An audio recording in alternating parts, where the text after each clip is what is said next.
Et le baril de Brent qui poursuit son ascension, on est solidement au-delà des 92 $ le baril. C'est quand même 30% de plus en 3 mois pour le pétrole. Bonjour Philippe. Philippe? Ah, je n'entends pas Philippe Wechter. On le voit, mais on ne l'entend pas. Bonjour Philippe, vous allez bien? Bonjour David. Philippe Wechter, chef économiste d'Ostrom Asset Management. L'info d'hier, qui pour moi était une quasi non-info, mais pour autant, ça a permis encore, ça a poussé en tout cas le pétrole encore un peu plus haut. C'est quand l'OPEP nous a dit quoi? En gros, on maintient notre prévision de croissance de la demande de pétrole pour 2023 et 2024. En tout cas, c'est pas revu à la baisse. Et on maintient également notre prévision de production pour 2024. En quoi c'est une mauvaise nouvelle? C'est une mauvaise nouvelle, oui, pour plusieurs raisons. La première, c'est que la demande, globalement, est Elle très tient bon. forte. Alors, on n'a jamais consommé autant de pétrole que sur le début de l'année 2023. Donc, il y a une tension sur le système productif de pétrole qui est majeure. Et dans ce cadre-là, l'OPEP réduit sa production, mais l'Arabie augmente sa production légèrement. Mais l'OPEP, l'Arabie Saoudite, pardon, réduit, elle, sa production. Donc, on a un système qui est en tension.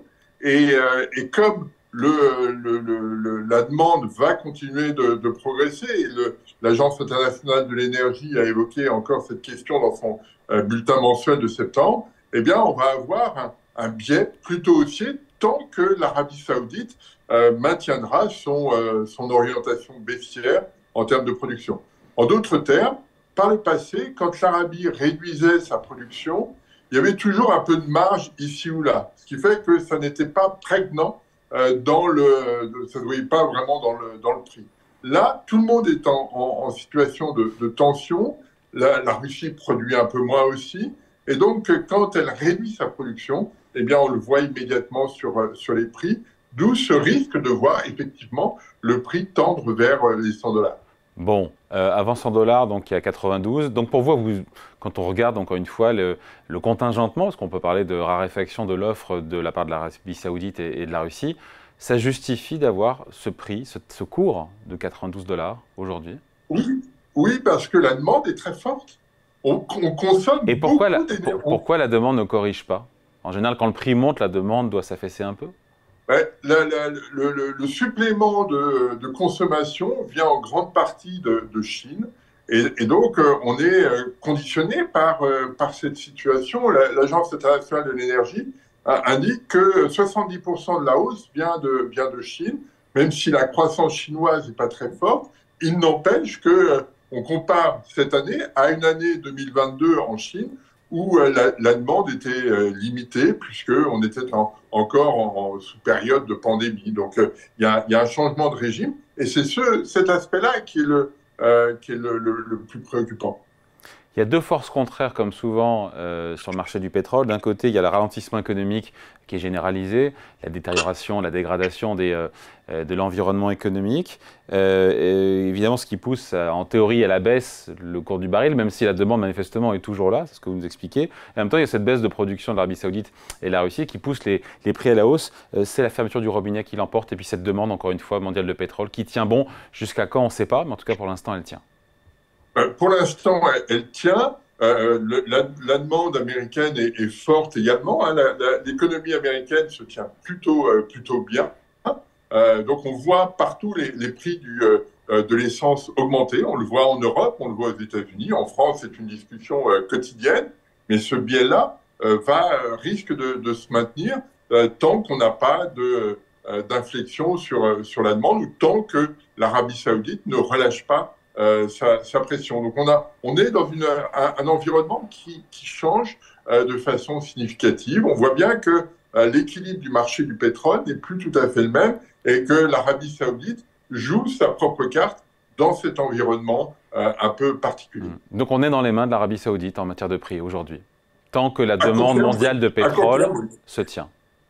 Oui, et c'est là où les discussions qu'il y a eu depuis une quinzaine de jours avec l'adhésion de l'Arabie Saoudite au BRIC est intéressante. Ça veut dire que les BRIC, Chine, Russie, Arabie Saoudite, Iran, fait 43% du marché pétrolier mondial. Donc on a une situation qui bouge et en cela, on ne voit pas pour l'instant l'Arabie Saoudite changer de cap et c'est ce qui pourrait se traduire par des prix plus élevés. Je rappelle juste que 100 dollars le baril, c'est le prix moyen observé en 2022. C'est-à-dire que on avait tous considéré que 2022 était une année où le prix du baril était cher. En moyenne, on était à 100 dollars. Si on y revient, ça veut dire que l'impact sur l'inflation va être fort. On va en parler de cet impact et ça ne laissera pas évidemment sans réaction, on imagine, les banques centrales. 30% de hausse en 3 mois, encore une fois, c'est assez violent sur le pétrole. Est-ce qu'on peut se dire que quand même le gros de la flambée est derrière nous, voilà, où effectivement on peut aller encore plus haut et un baril à 100 dollars avant la fin de l'année, est-ce que c'est crédible? Moi, je pense que on ne peut pas l'exclure. On ne peut pas l'exclure. Pour l'instant, on n'a pas de déclaration inversant la tendance en termes de production. On sait qu'aux États-Unis, on ne peut pas produire davantage. On a eu pendant longtemps la capacité de produire davantage aux États-Unis et ça avait relâché toutes les contraintes sur l'offre. On n'est plus dans cette configuration et de ce fait-là, l'Arabie retrouve une capacité de peser sur le marché. On est en train d'avoir cette situation aujourd'hui. Et pour l'instant, dans les déclarations qu'on peut lire, l'Arabie Saoudite n'a pas envie de changer d'orientation. D'où le risque de voir le prix du baril continuer de remonter. Et voilà, et tout ça mécaniquement dopera l'inflation. Donc ça pourrait pousser les banques centrales, notamment la BCE, mais aussi la Fed, à en faire un petit peu plus que prévu sur les taux d'intérêt. Peut-être pas tout de suite, mais en tout cas sur les prochaines réunions en octobre et en novembre. C'est ça le risque aussi. Ouais. Ça brouille les cartes. C'est-à-dire qu'on avait tous fait l'hypothèse que le prix de l'énergie ne serait plus une contrainte. Ce prix via le pétrole redevient une contrainte et génère probablement un peu plus de persistance dans l'inflation que ce qui avait été anticipé. Donc les banques centrales qui imaginaient que la partie énergétique allait continuer de ralentir, eh bien, vont devoir modifier un peu leur logiciel et ça va être compliqué. On posera la question demain à Christine Lagarde lors de la réunion de la BCE. Allez, merci beaucoup. Explication signée Philippe Wechter, chef économiste chez Ostrom Asset Management. Merci Philippe. Bonne journée. Merci.